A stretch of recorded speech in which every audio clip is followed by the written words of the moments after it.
Good evening, everyone. Forecaster Josiah Chumpung here this evening. Just wanted to provide you with an update on some of our strong and severe storms bubbling up across the area. In fact, taking a look right now with our satellite view, you'll notice those cloud tops really starting to drive up into the atmosphere. You can actually see that cell that populated over portions of just northeast Amarillo making its way in the east-southeast direction at this point in time. But it's not something happening just here in the metro area. It's also happening around the Panhandles region. Now, as we take a look at our at a Skycam actually. We're going to take a look at Fritch Highway right now. It's actually, we're seeing conditions actually look better than what they were maybe about 5, 10, 15 minutes ago when they had the bulk of that strong and severe warning storm make its way across the area. Now, taking a look at our radar right now, we have two severe warning storms right now for portions of Union County and Amarillo. So let's take a closer look at the one issued for Amarillo. So we have one that's issued right here for both Potter and Carson County.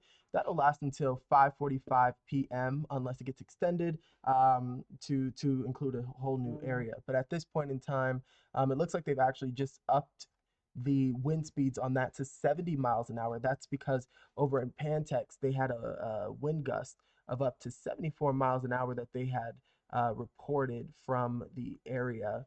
And they're also picking up a lot of rain too. In some instances, we're seeing a quarter of an inch fall in a matter of minutes. So a lot of rain being put down specifically by this one as well. It's moving in that east southeast direction right now. Really heavy rain coming down near St. Francis, as well as just west of Pantex and south of Masterson. But it's really close to the radar, so we may not be seeing the full scope of it. This also has not only just the 70 miles an hour wind, but we're also seeing nickel-sized hail possibly associated with this storm specifically. It's continuing again to move in that east-southeast direction, or southeast direction, I should say, rather, at this point in time. Now, as we take a look at how the other storm is doing up in portions of Union County. It looks like they actually let this one expire. That was previously warned for severe weather, but at this point in time, looks like they've let that expire right now.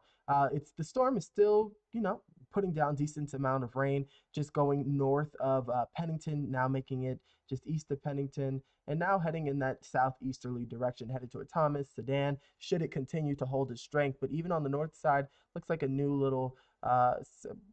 little area of interest is developing just north of Mount Dora. In fact, going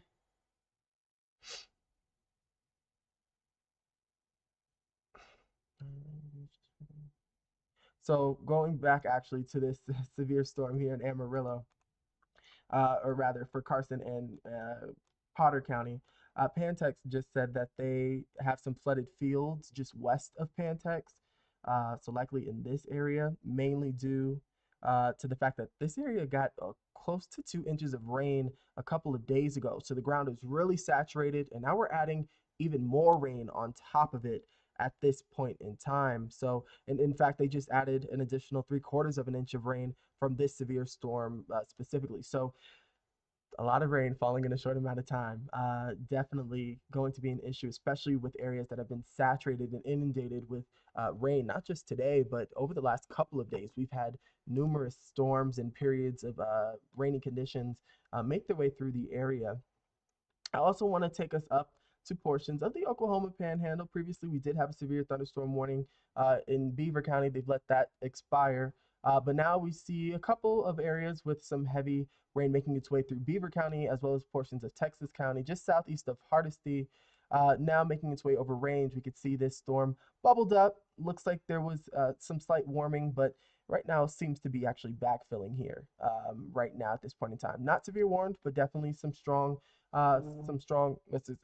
storm, likely with some gusty winds. Wouldn't even rule out possibly some small hail associated with that. But even moving over portions of Beaver County, we can see from Sophia making its way into Lipscomb County, Derzett, Sherlock, Follette, possibly cashing in on some rain at this point in time, moderate to steady rain for sure across the area. So at this point in time, we simply just have this one severe thunderstorm warning that'll last until 5:45 for portions of Potter and Carson County, and it still seems to be maintaining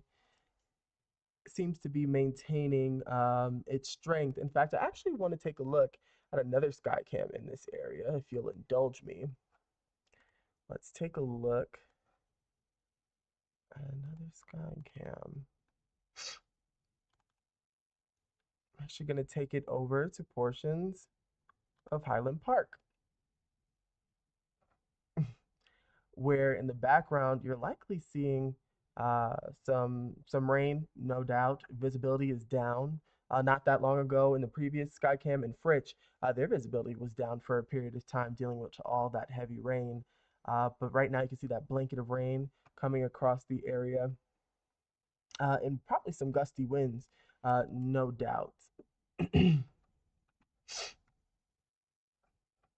and even sometimes you can see the camera rocking. So possibly dealing with some gusty winds associated with that storm as well. But let's take a look at a couple of other things to expect throughout this evening. Now, in terms of additional storm development this evening, what we're thinking about in terms of severe storms, likely this is the time frame. So right now you have this medium gray area here.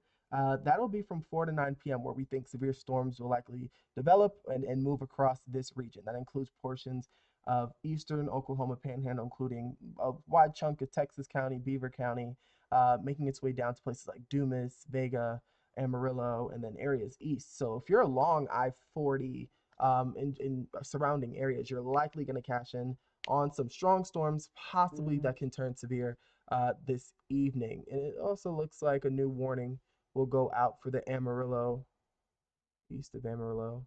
Yeah, so they're going to issue a new warning for the storm that includes a portion of Amarillo for areas just east. We could take a look at that a little bit later.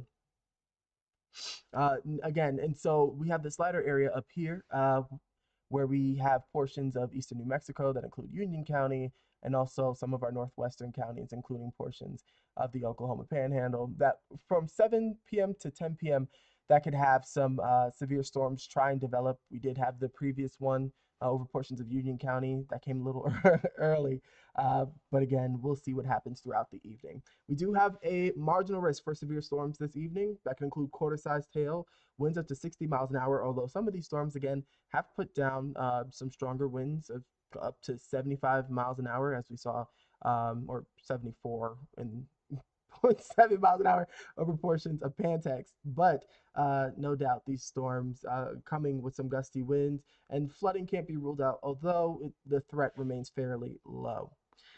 As we take a look at our model, let's time this out. It's starting around 5 o'clock. We can already see that the model really isn't picking up on some severe storms that have developed over portions, or even just storms, period, over portions of Amarillo, in Carson County, and even areas to our north and east. But as we go throughout the evening, we could see additional storms try to develop. Now, the model is going to run through 4 a.m. or so, and that's going to have us with some rain possibly into the early morning hours. I don't think any of this will be severe.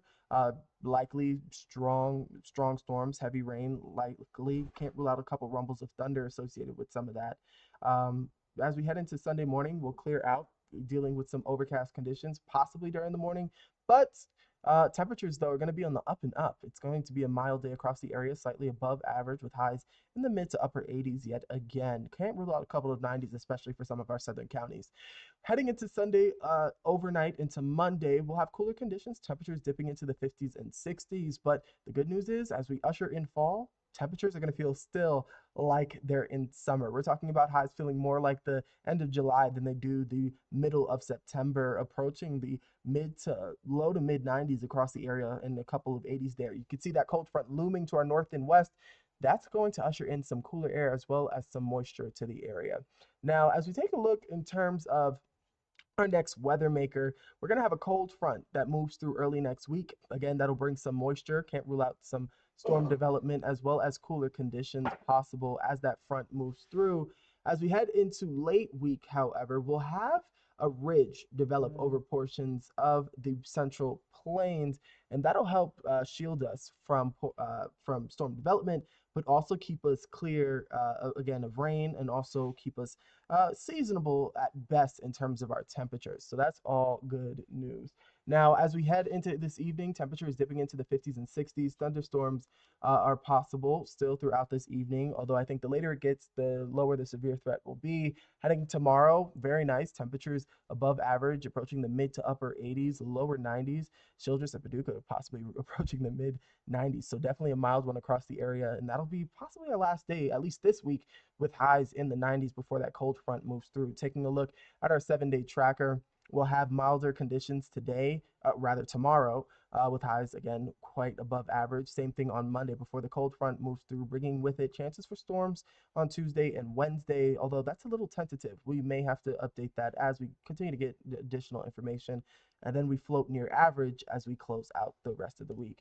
Now, it looks like I just want to circle back really quickly to the severe storm over portions just east of Amarillo. They've extended and expanded the severe threat to now include portions of Armstrong County, as well as southern portions of Carson County and portions, northeastern portions of Randall County. That'll last until 6:30 this evening as that storm continues to make its way through the area.